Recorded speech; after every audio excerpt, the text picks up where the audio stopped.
Hi everyone, Alexander Mariotti here on behalf of the History Channel. I'm going to be talking about history, which you're used to seeing me talk about, but probably a little different history than you think. They've asked me to tell you a small known fact about me, which is that I have the largest collection of items from films and TV shows that depict Rome or ancient Rome, such as Gladiator, Spartacus, Hercules. Some of these shows I've worked on, and I've become a custodian of sorts of these very particular objects. They've asked me to pick out my favorites, which is near to impossible, but I've picked out a few, and I'm going to tell you their history and tell you how they relate to history. I'm standing here in Rome in front of this absolutely gorgeous temple. It is the oldest marble structure we have in Rome, and it was once the temple of Hercules Victor, where the gladiators victorious would come and hang a rudis, the wooden sword, on the inside as an offering to the god Hercules.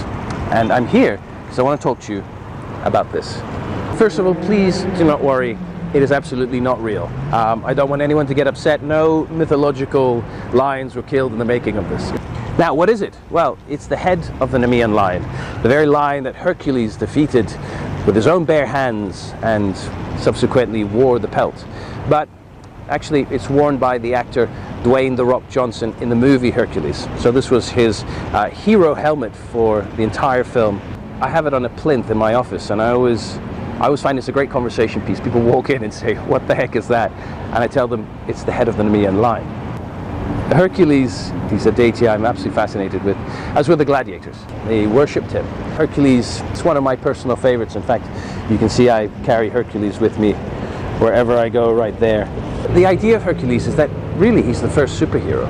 Now, in the mythology of Hercules, in his 12 labors, the first is when King Eurystheus orders him to slay the monstrous Nemean lion.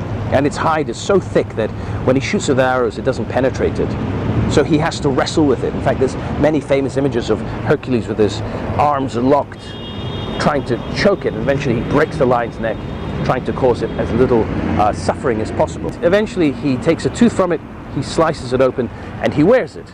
So you always see images of Hercules wearing the lion pelt. But being the first superhero, he was actually a hero to many of our heroes.